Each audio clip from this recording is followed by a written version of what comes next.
Assalamualaikum warahmatullahi wabarakatuh, anak-anak. Apa kabar? Ya, semoga kalian semua selalu dalam keadaan sehat dan selalu dalam lindungan Allah Subhanahu wa taala. Kesempatan pada kali hari ini adalah kita akan mempelajari tentang sesuatu hal. Nah, sesuatu halnya ini apa? Kalian pasti pernah membuat atau kalian pernah merasakan sesuatu yang ada di dalam diri kalian atau ungkapan perasaan kalian yang ingin kalian curahkan dalam bentuk tulisan. Nah, itu adalah P, U, I, S, dan I. Puisi. Ya, pada hari ini kita akan mempelajari tentang puisi. Jadi puisi itu adalah, ada yang sudah tahu? Ya, puisi adalah sebuah karya sastra yang berisi tentang pengungkapan perasaan penyairnya. Yang di dalamnya terdapat irama, ritme, lalu apalagi? Ya, ada irama, ritme, nada, dan imajinatif pengarangnya yang syarat akan makna. Yang kedua, kita mau belajar tentang ciri-ciri puisi. Apa saja ciri-ciri puisi? Yang pertama, ciri-ciri puisi adalah terdapat bait. Yang kedua, terdapat baris. Yang ketiga, bermakna konotatif. Apa itu bermakna konotatif? Bermakna konotatif adalah makna yang tidak sebenarnya atau makna kiasan, ya. Yang keempat adalah simetris. Maksud simetris di sini adalah bahwa puisi itu tertata rapi dan tersusun. Bahasa yang digunakan adalah yang kelima, bahasa yang digunakan yaitu bahasa yang padat. Setelah kita mempelajari tadi sudah tahu apa itu puisi, lalu dua ciri-ciri puisi, yang ketiga kita mau belajar tentang unsur-unsur yang membangun puisi. Kira-kira apa saja yang membangun puisi? Yang pertama adalah unsur fisik. Yang kedua adalah unsur batin. Ya.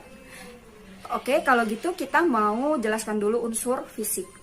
Unsur fisik ini berkaitan dengan sesuatu hal yang bisa kita lihat dengan mata, ya. Kita bisa menilainya dengan cara nyata. Misalnya, 1.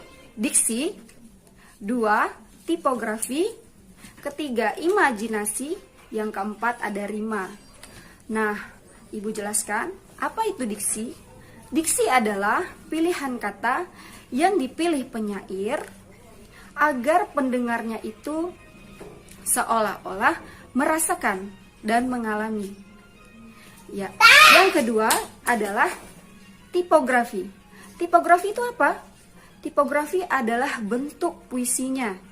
Ya, bentuk puisinya maksud di sini adalah bagaimana puisi itu ditulis, ya, dari setiap barisnya, dari setiap baitnya, bahkan sampai penulisannya, batas kanan, batas kiri, batas atas dan batas bawah dalam penulisan puisi itu adalah tipografi. Yang ketiga yaitu ada imaji atau pencitraan. Citraan, salah ya, bukan pencitraan, beda, karena pencitraan dan citraan beda. Yang ketiga yaitu ada imaji atau citraan.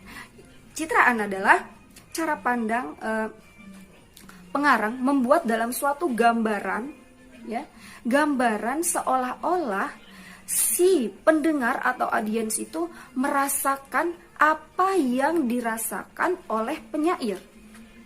Yang keempat ada yaitu namanya rima. Apa itu rima? Rima adalah bunyi yang dihasilkan dalam setiap baris dalam puisi. Tadi kita sudah belajar tentang fisik. Nah, unsur yang bangun yang kedua yaitu adalah unsur batin. Unsur batin itu adalah unsur yang mempengaruhi puisi dari dalam jiwa. Jiwa siapa? Jiwa pengarang tentunya atau jiwa penyair.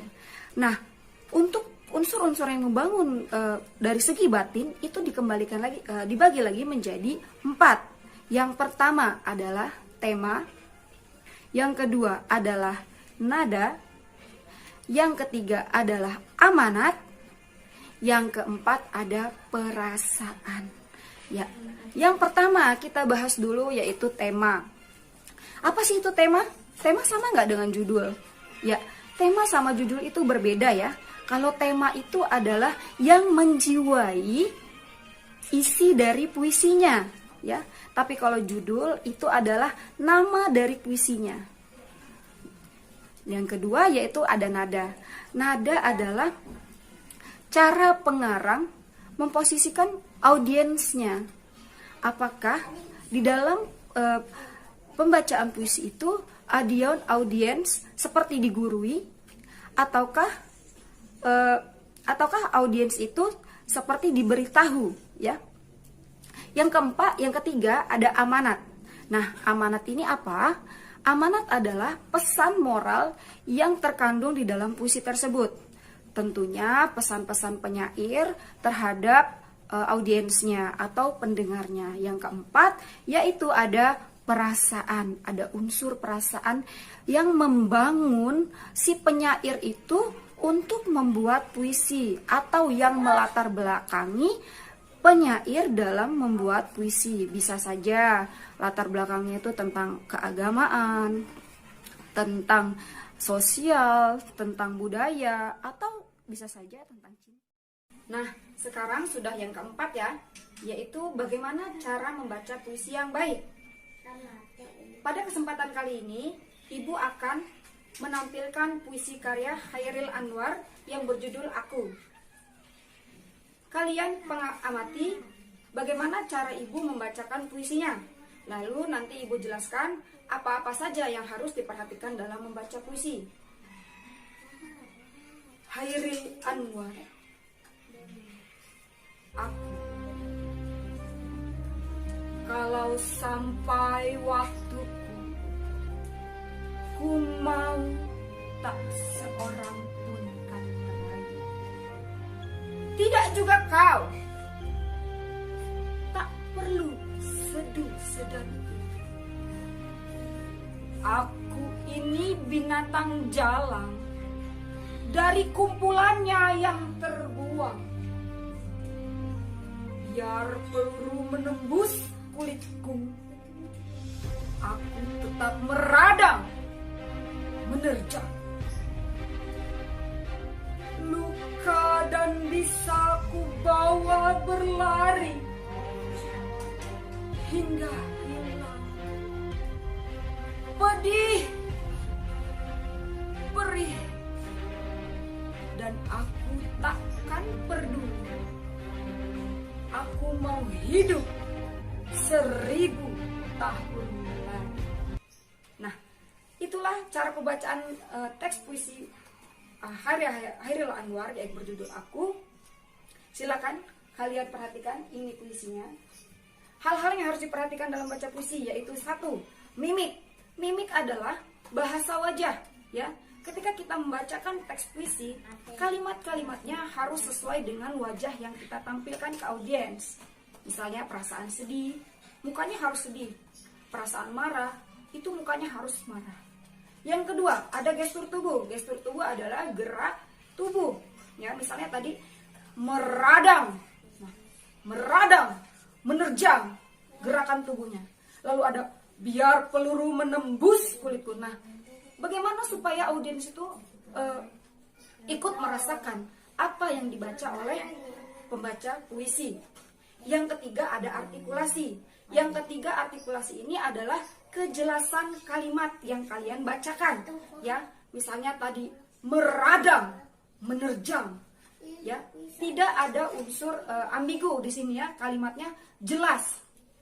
Yang keempat yaitu ada yang namanya irama. Irama adalah tinggi rendahnya suatu suara dalam membacakan puisi. Bukan hanya tinggi rendah, pendek, panjangnya kata-kata yang dibacakan. Yang keempat yaitu, yang kelima ya, yang kelima itu ada intonasi. Intonasi itu adalah penekanan-penekanan dalam membaca puisi. Karena dalam intonasi ini sangat mempengaruhi dalam membaca puisi. Mengapa?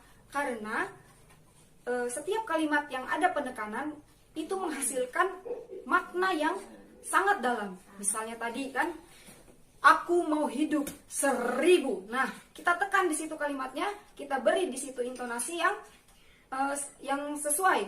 Aku mau hidup 1000 tahun lagi. Nah, seperti itu ya cara membaca puisi yang baik. Nanti kita boleh maju satu-satu untuk membacakan puisi yang berjudul Aku Hairil Anwar.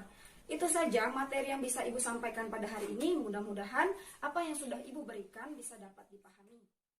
Masak nasi menjadi kerak, jangan lupa dibagi-bagi. Kalau ada kuota yang banyak, silakan ditonton lagi. Oke, wassalamualaikum.